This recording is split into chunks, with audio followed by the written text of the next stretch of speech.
Tak můžeme hned, teď si začít něco. Klid, prosím tě. Karle! On se potřeboval, Ty kouzel čáry, mau! když by prostě na mě šel. Kolik mu bylo, když umřel, jestli se můžu zeptat? Jenom já, co jsem se ještě nezeptal. On 130. Ty, kurva, venušiny kuličky z krku a řekni mi, kde v Tibetu si našel Shaolin. Výzval si nejvíc, pokud půjde o mou... Já se na tebe nemůžu dívat, promiň. Pokud půjde jako... Se mě nemůžeš dívat. Mám respekt, víš, jako se ti bojím podívat do očí, že bys mě zavraždil už. To se jako boj. Tak můžeme hned, teď si začít něco. Klid, prosím tě. No, můžeme teď, Karlosi. Já jsem ti chtěl jenom poradit, ty Ty můžeš sám sobě radit, kamaráde. To já si radím. Uvidíme v ringu se. Jo. No, uvidíme v ringu. Jakýho chlapa budeš dělat? A obsral to Dánu, vole, chudák. No. Nevadí, dobrý. Sorry. Pohodě.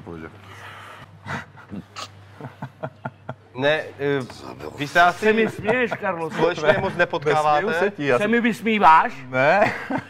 Se mi vysmíváš, Karle? Ne. Ty se mi vysmíváš? Ne. Karle! On se potřeboval schladit, jako já to chápu. Karle! Dávej si pozor, Karle. Voda léčí. Teď jsem nejsilnější. Počkej, ty jsme u té vody. Teď jsem nejsilnější, Karle.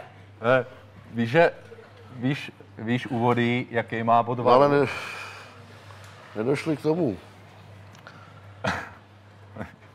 Dobrý, jedeme dál. Pokud se trefí a tak dál, že použije nějaký ten chvat skill bílá, zastaví mi srdce, takže já jsem s tím smířený. Co jsi řekl? Že mi zastaví srdce. Oblíbený styl, pokud se teda nepletu a chápu to správně, kudlanka. Kudlanka.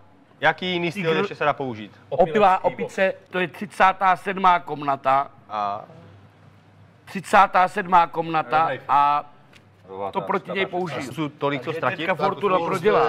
Jo, tak vrození nic. Vnímáš, Láďo, ty nějaký Fortuna tlak? prodělá. Kolik Bacha, ti Fortuna. třeba lidi Když tě někdo zrodil, Ano, tak na něj pokud- nezaútočíš? Ne, poslouchej, odpovím. Nebo Kdyby nebude někdo- se bránit Kdyby takhle. někdo zaútočil na mou přítelkyni nebo na Příklad, mě, no. tak ho spacifikuju No. a nezmlátím ho. Chápeš? Hele, já troufnu si říct, že většinou populaci bych asi byl schopný zmlátit, jasně ti, co nedělají bojové sporty. Ale kdyby mě někdo napadl, tak já mu nedám ty vole háka, pěsti nebo high kick nebo ho neskopu. Já ho spacifikuju, zamknu, třeba hodím na zem a nebudu mu přece ubližovat. Jasný, jsou situace... Bez rány, ty jsi nějaký kouzelník? Že říkáš, že ho spacifikuješ? Ano. Mu musíš dát dělo, ne aby usnul, no, aby dal tak jako pokoj. nemusíš. No tak si kouzelník. No tak jako jsem trošku, jako žito. Ale Jsi kouzelčár, mau! když by prostě na mě šel... Jaký má význam, nebo proč se koušeš takhle do ruky? To dostávám nervy. Když si kousnu takhle do ruky, tak umírám v nervech.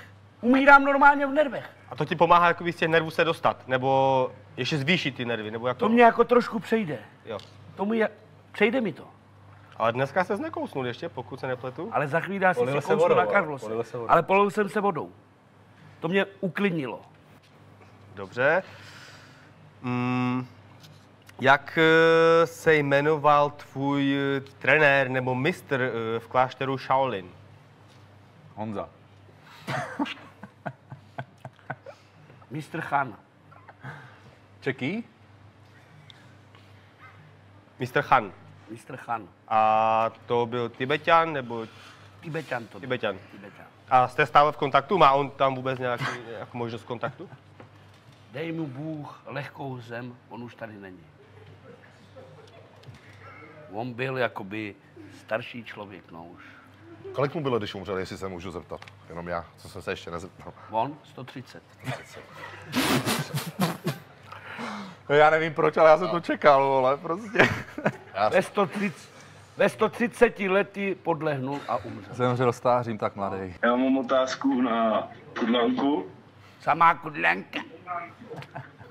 Ano, Tam je poslouchajte. doléry, protože já jsem nebezpečný, vy jste Já se ptejte chci se. zeptat, jak dlouho mu trvala cesta z Rokycan do Plzně? Z Rokycan 3 minuty. 3 minuty, jo? Ano. Wow. Tak to je šílený. Ahoj. Prosím to tě, bereš? Tomáši, zeptám se tě, že se tady zmiňoval o těch Rokycanech. Nevíš, prosím tě, kolik je hodin, protože mám být v Brně. Doběhneš. Je 7:45. A do 8 No to tak stíháš. já si myslím, že to dám za 5 minut. No. Jo, to stíháš. Stíhám to. Kudlánku. Chtěl bych se zeptat, proč když má Carlos konečně normální soupeře, jako je Láďa a Dan, tak proč se musí chovat, jako kdyby měl IQ? Proč se musíš chovat, jako kdybys měl 5 IQ? Takhle je otázka. Proč se mám chovat tak? Proč se takhle chováš? A proč mám rozum na 5% jako takhle? Nebudu se k tomu vyjadřovat, protože já jsem takovej odmala. Přirozený. Přesně. Přirozenost. Přirozenost. Ano. Dobře. Otázku na Dolaryho. Zase já. Poslouchá tě. Mě by zajímalo, kde v Tibetu našel Shaolin. Takhle, já ti odpovím. V Tibetu nevznikl žádný jakoby tuhle kung fu, to bojové umění, to přines z Indie.